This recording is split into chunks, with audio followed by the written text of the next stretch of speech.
Mother continued to speak in Russian and pulled a pocket watch from her coat. I knew that watch. It was her father's and had his name engraved in the soft gold on the back. The officer snatched the watch, let go of Jonas, and started yelling at the people next to us.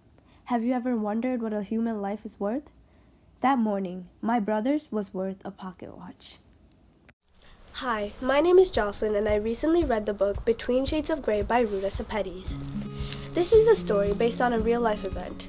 In 1940, Lithuania annexed from the Soviet Union. Because of this, many citizens of Lithuania, Latvia, and Estonia got sent to forced labor camps and prisons. The fictional character Lena Vilkas, a 15-year-old girl, and her family get sent to a camp in Siberia, and nobody knows where her father is. From here, Lena, her brother, and mother try to survive in the treacherous conditions at the Altai labor camp, which was the main setting of this book. Lena and her little brother Jonas Vilkas, who are still very young, witness things that children should never ever witness. They see murder, assault, and harassment. They live in disease, filth, and their own waste. All the while, they try and keep hope of finding their father and getting out of the camp. Lena, the main character, is an artist. She draws whenever she gets the chance and doesn't need the proper supplies to do so. She will draw portraits on the ground with a stick if there isn't paper. Her talents come into play in her survival later on in the story. Since the story is written in her perspective, first person, the story is so much more interesting when hearing her thoughts and feelings. Lena is very much a dynamic character because she goes through so many trials and tribulations at the camp and internally that make her a better person at the end of it. She learns from her mother to not be selfish and care for others. Speaking of her mother, Elena Vilkas always looked at things in a different perspective compared to others. And no matter what she went through, she always saw the glass half full. Because of this trait, she is a perfect example of a static character. I admire that trait in her because considering the conditions she had to live through, holding on to hope and seeing the positive side must have seemed impossible. The Vilkas family encounter many other characters along the way that contribute to their survival.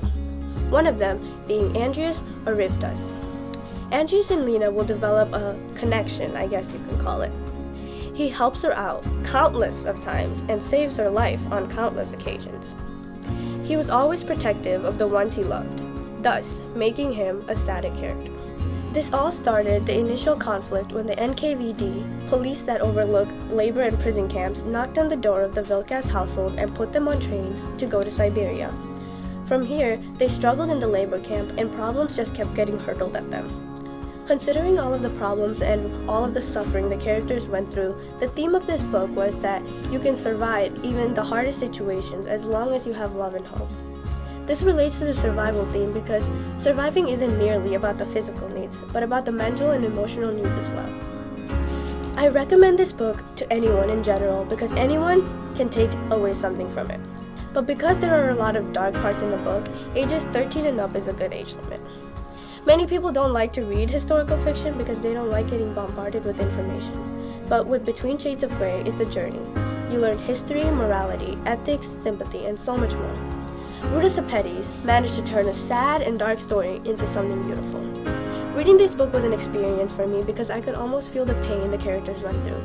A very talented writer wrote a very heart-touching book that I know I will keep safe forever in my heart.